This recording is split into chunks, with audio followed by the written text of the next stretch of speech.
Hello guys, thank you so much for tuning in with me. If you're not already subscribed, please do so and hit that notification bell so that you know when my videos are being dropped. Let's talk about this guy here. So I have a family member who is the most awesome family member in the whole wide world, and she will literally do anything for me. One time, very recently, if you follow me on Instagram, you know that I was standing in a line for a Funko Pop, stupid stuff, right? And I had to go to the bathroom, and she came and got out of bed very early in the morning to take my spot so that I didn't lose it. You know, just she's that kind of family member. So she gets to ask me for anything. I hate when she does because you guys know I don't take commissions, right? I will not. You cannot ask me to make you something and I make it. That's just not what I do. That's not how it works over here.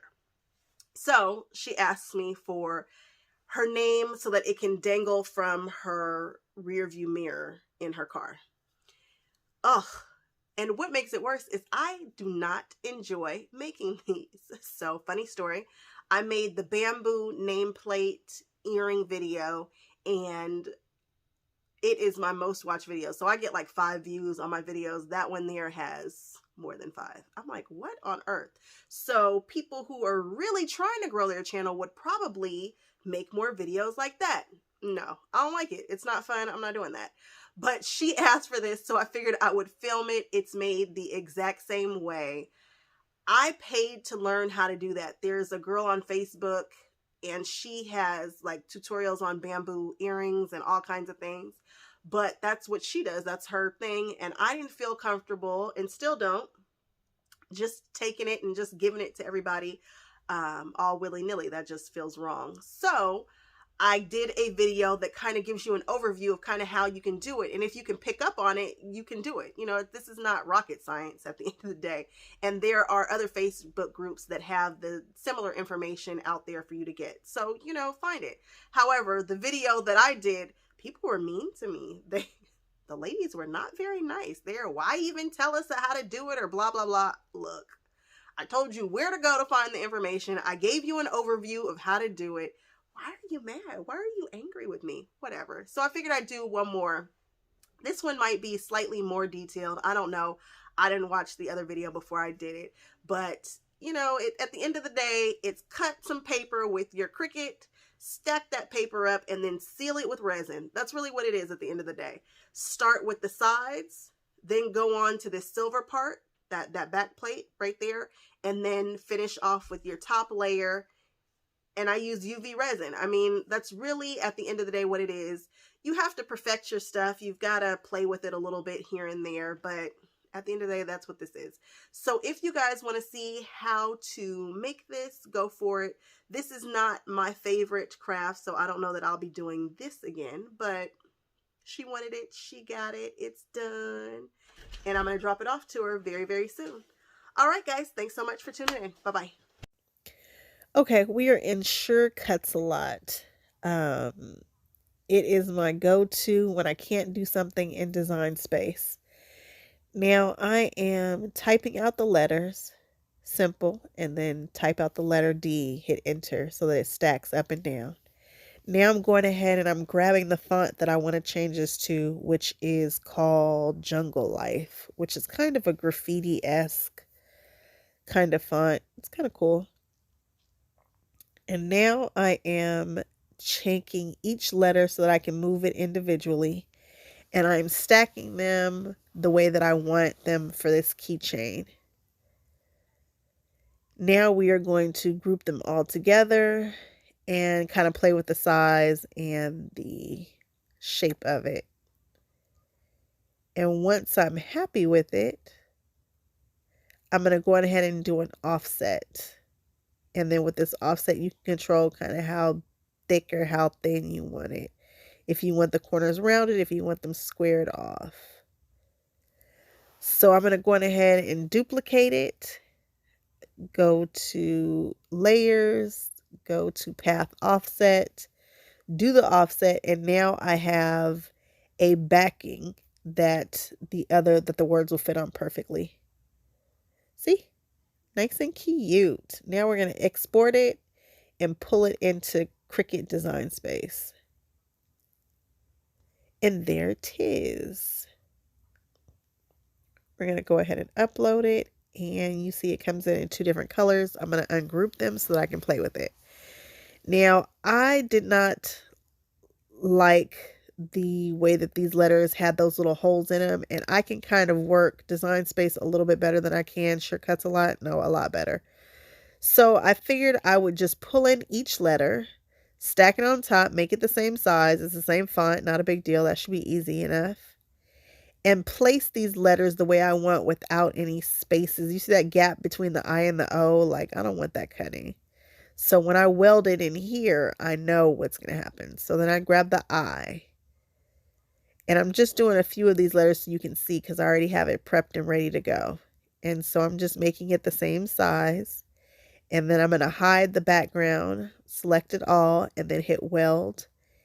And there we go. And I'm going to do that for all the letters. So that way they're all touching and all connecting. I'm taking this circle now and getting rid of those super tiny cuts that are right there between the N's and the E. So I just put it on there and then I welded it together.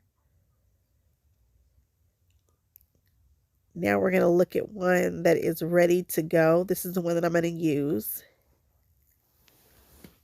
Ouch. And there's the background layer. And there we go.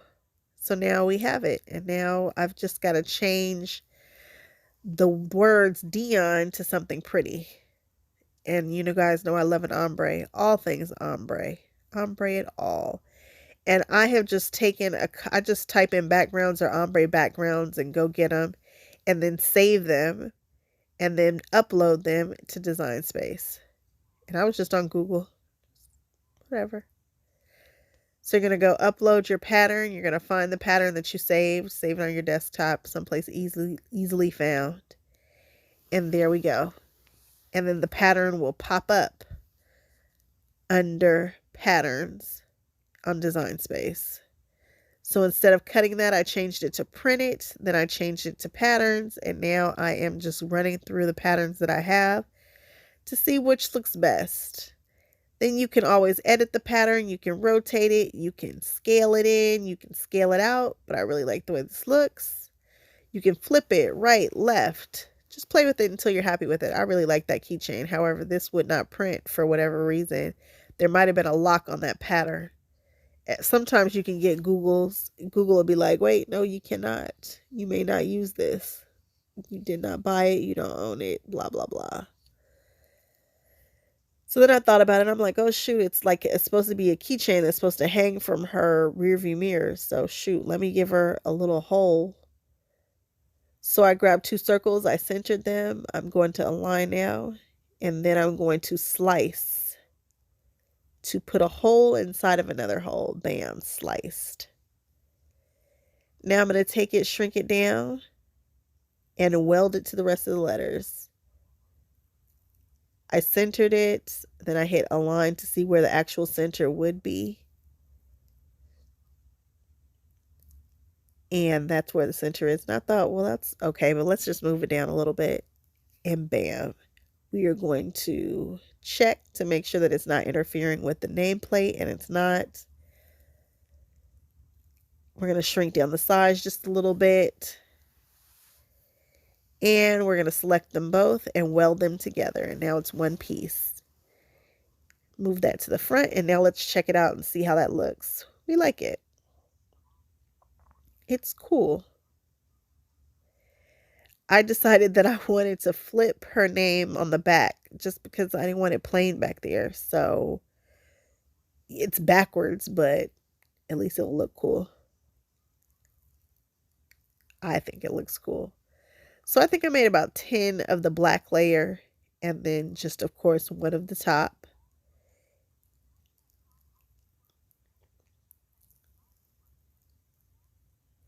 And I went ahead and grabbed about 5 or 6 of the black under that first layer. Just because, just to add a little bit of dimension. So now I'm using my art glitter glue with that super fine tip on the tip. And we're just going to stack them together. Stack, stack, stack. And make sure you use a generous amount of glue if you're using this glue, so that you can slide it around, because once it's stuck and it gets stuck very, very quickly. You don't have a whole bunch of drying time. So I'm putting them one on top of each other and we're just wiggling them around until they are pretty much lined up. And then it's pretty thick. I'm using a brayer just to make sure that the glue is dispersed evenly and really pressed down. I cut a silver layer. Instead of showing black behind there, I thought silver was kind of better. So I cut one silver layer. So maybe I cut like 10 of the black and then one of the silver. And then as you see, the printed side will go at the very, very top. I did about 5 of these, which will go under the printer set so that you get a little bit of dimension. So I'm just gluing and stacking, and that's how you really get a strong plate. This is basically the same technique I did for those bamboo earrings that everybody likes so much. So just keep stacking it. I think I put a sealant. I did. I sealed this before I started gluing it together with the Eileen's matte sealer. I just went ahead and sealed that paper before we started doing any resin work.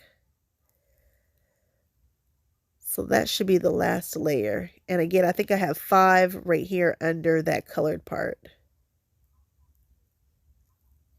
Now I'm going around the edges with a marker. You don't have to do this, but my cardstock was white. So on the sides, you can see the white paper, and it just doesn't give it a super finished look. So I suggest you go around the edges with a black marker. Now it's time to stick this down to that glitter paper. And again, I think I have about 5 layers here, not including the colored printed layer. And we're going to go on ahead and glue down that D. For whatever reason, it did not cut attached to everything. So I have to do it in 2 separate pieces. Not a big deal. It still looks really cool. Love this font. And I'm starting on the back first in case I forget how to do this and where you should start. And I did. So I did not remember. So I grabbed my UV light, some UV resin, some gloves, a mask, and some silicone brushes.